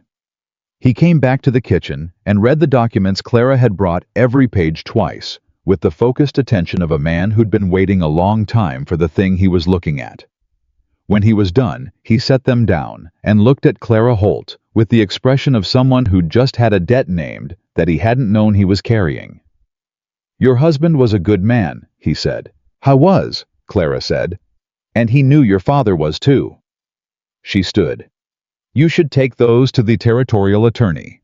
Today, if possible, before Hale gets to Helena and decides which doors to close." She looked at them both. "Hale built his claim on documents that contradict what's in those originals. A territorial attorney will see it in 10 minutes. She left. Luke looked at Abigail across the documents. Today. Today, she agreed. I'll get my coat. They rode to the territorial attorney's office that afternoon with the original deed documents and 3 weeks of Abigail's accounting work and the specific focused energy of two people who understood that the clock was running and wasting motion was something they couldn't afford. The attorney's name was Harold Marsh, and he was the kind of man who appeared underwhelming right up until he started reading. At which point something shifted in him, and you understood that the understated surface was just efficiency. Everything that wasn't directly useful had been cleared away, and what remained was very good at its job. He read for 20 minutes. Then he set the documents down and looked at Abigail's account of the discrepancies she'd identified in the commission's supporting papers. Read those, set them down. How long did this take you to build? He asked her. 3 weeks of evenings, she said. I haven't been able to access the forged originals directly, but the discrepancies between what the syndicate claims the records show and what these originals actually contain, those I can demonstrate. You can demonstrate them in writing, in a format that would hold in a formal challenge. I already have, she said, and put the last document in front of him, the formal accounting of discrepancies she'd drafted at 2 a.m, cross-referenced and annotated, built like a ledger, because she only knew one way to build something that had to hold weight. Marsh looked at it for a long time.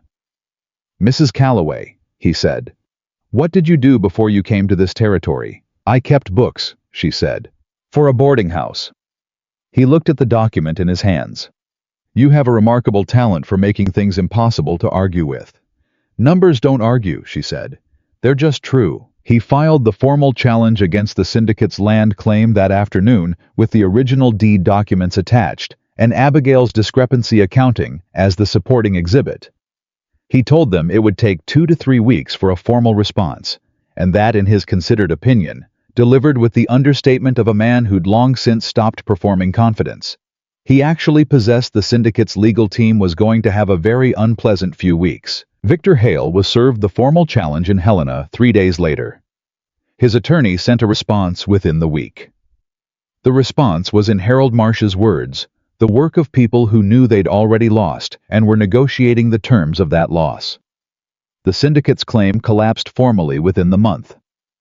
The railroad moved its expansion plans to a different corridor, and Victor Hale did not return to that part of Montana Territory for the rest of the year or the year after. None of that was dramatic. It happened in offices on paper in the careful language of legal process, the way most real victories did not, with a single decisive blow, but with the accumulated weight of documented truth, pressing steadily on a fabricated structure until the structure gave. Abigail found the whole thing deeply satisfying. The contract expired on a Tuesday. She knew the exact day because she'd known it for a month. The number had been sitting in the back of her mind like a date in a ledger, specific and approaching. She woke up that morning in the guest room and lay still for a moment and thought today. She got up, made coffee, sat at the kitchen table. Luke came in 20 minutes later and stopped when he saw her. He looked at the calendar on the wall, then at her. She watched him remember the way she had remembered the particular expression of a man arriving at a moment he'd been approaching for a while and now had to decide what to do with. He sat down across from her. He reached into the inside pocket of his jacket and put the contract on the table between them. All 4 pages folded along the original creases. He put a pen beside it. She looked at it, then at him. I told you I wanted to tear it up, he said. I remember. I didn't, he said, because I wanted to do something else with it first. He held her gaze. I want you to read page 2. She picked up the contract, opened to page 2. In the margin in his handwriting, recent written this morning from the look of the ink beside her third condition, the one about not extending emotional obligations beyond what the arrangement required, he had written 4 words. This condition is void. She looked up. Because the arrangement is void, he said. The contract is done, which means I'm not operating under any terms right now except the ones I choose. He looked at her the way he'd looked at her since that carriage ride with nothing managed or held back. And I choose to tell you that I want you to stay. Not for the ranch, not for appearances, not for 30 days or 6 days or any other number anyone ever puts on a piece of paper. He paused. "I want you to stay because this place is yours as much as it's mine now, and because I have spent 8 months being alone in this house and 30 days being not alone, and I have no intention of going back." Abigail sat with that. She sat with it the way she sat with ledger columns that had come out exactly right, with the specific quiet satisfaction of something that had been built carefully, piece by piece, and had held. "I'm not taking the $200, she said. Something shifted in his face. "Abigail, I'm not taking it," she said. "It was payment for a service. I'm not a service." She looked at him steadily. "If I stay because it's my choice. And if it's my choice, there's no payment. There's just this." "This," he said, and the word in his voice had more in it than any declaration either of them had made yet. She picked up the pen, turned to the last page of the contract below, both their signatures, and wrote in the margin at the bottom, "Terms concluded by mutual agreement. All obligations fulfilled. What follows is freely chosen." She signed it, pushed it across to him. He read what she'd written. Then he signed beneath it and set the pen down and looked at her across the table with the expression of a man who had stopped managing his feelings about something and had decided to simply have them. "I have a question," she said. "Ask it." "The ledgers for next quarter are going to need significant restructuring if we're going to optimize the eastern grazing rotation before winter," she said. "I'd like to bring in a second vendor for the feed supply. Competing bids, better pricing." He stared at her for a moment. Then he laughed, really laughed. Not the almost smile she'd been collecting for a month, but a real laugh, full and surprised, the laugh of a man who'd forgotten he could make that sound. It transformed his face into something younger and unguarded, and so genuinely delighted that it took her breath away slightly. "Yes," he said when he'd recovered. "Absolutely. Restructure whatever you want." "Good," she said, and picked up her coffee. He reached across the table and took the hand that wasn't holding the cup, and she let him, and they sat like that in the kitchen of Calloway Ranch on a Tuesday morning, while the sound of the operation starting up outside moved through the walls. Horses' voices, the familiar rhythm of a working life, and it was the most ordinary and complete thing she had felt in years. They married in October on a clear, bright day when the Montana light came down gold and permanent across the grassland, with Dottie in her best dress, and Pete and the other hands standing in an uneven row, trying to look like they weren't moved by the occasion and failing completely. Clara Holt sat in the front with the composed warmth of a woman who'd known this was coming since the night of the gathering. Harold Marsh attended and shook Luke's hand with the grip of a man who'd seen a lot of land disputes, and not many of them end as cleanly as this one. Arthur Greer sent a letter. It said only, "Well done, both of you." What Calloway Ranch became in the year that followed was not a dramatic transformation. It was something quieter and more durable, the steady deepening of what had already been built. Abigail took over the account management formally and expanded it, bringing the financial operations to a level of efficiency and transparency that became over time a model that neighboring ranches asked to look at. She organized a cooperative purchasing arrangement with 4 other properties that reduced feed and supply costs for all of them. She started a small lending library in the ranch house, which Dottie thought was unnecessary, and then borrowed from constantly. 3 of the struggling families from the neighboring territory came to her over the winter for help with their account books. She helped all 3 at the kitchen table, the same way she helped everything clearly, without condescension, making the numbers make sense. The word spread. By spring, there were 7 families she was advising informally, and Luke built her an office with a proper window, and she moved her ledgers in with the satisfaction of a woman whose work had finally found its right-sized room. The women who had come at her in a coordinated group at Hale's gathering. Margaret Stills and her companions sent a formal social call in the spring.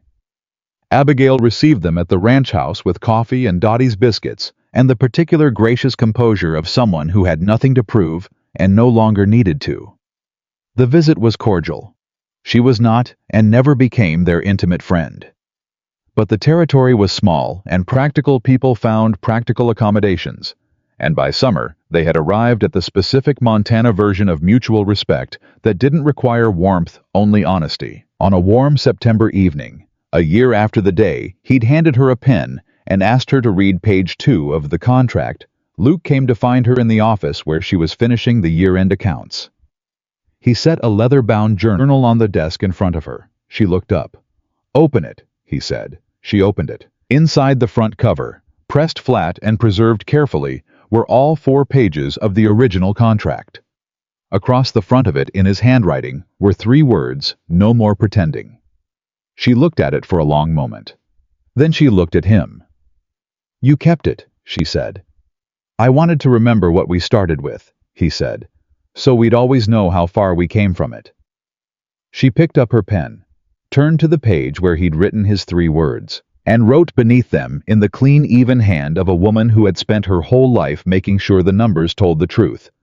"This is real. Every word of it. Every day of it. Forever." She closed the journal, set it on the corner of the desk where the ledgers lived, and looked up at her husband, the man she'd followed into an impossible bargain, and found an irreplaceable life, and thought about her father, who had believed in honest accounting above all things, and thought that he would have found the whole story very satisfying. The woman everyone had overlooked became the heart of the most respected ranch in the territory. Not because she'd married into it, but because she'd built it from the inside out, one honest column of numbers at a time. And the cowboy who had once stood at a cattle auction, needing a solution, discovered something so much larger than what he'd asked for, that the asking seemed in retrospect like the luckiest accident of his life. Some things that begin as a bargain, end as the truest thing either person has ever known. That is not a coincidence. That is simply what happens when 2 honest people stop pretending and decide with full knowledge of the cost and the risk and the beautiful, terrifying weight of it to choose each other anyway.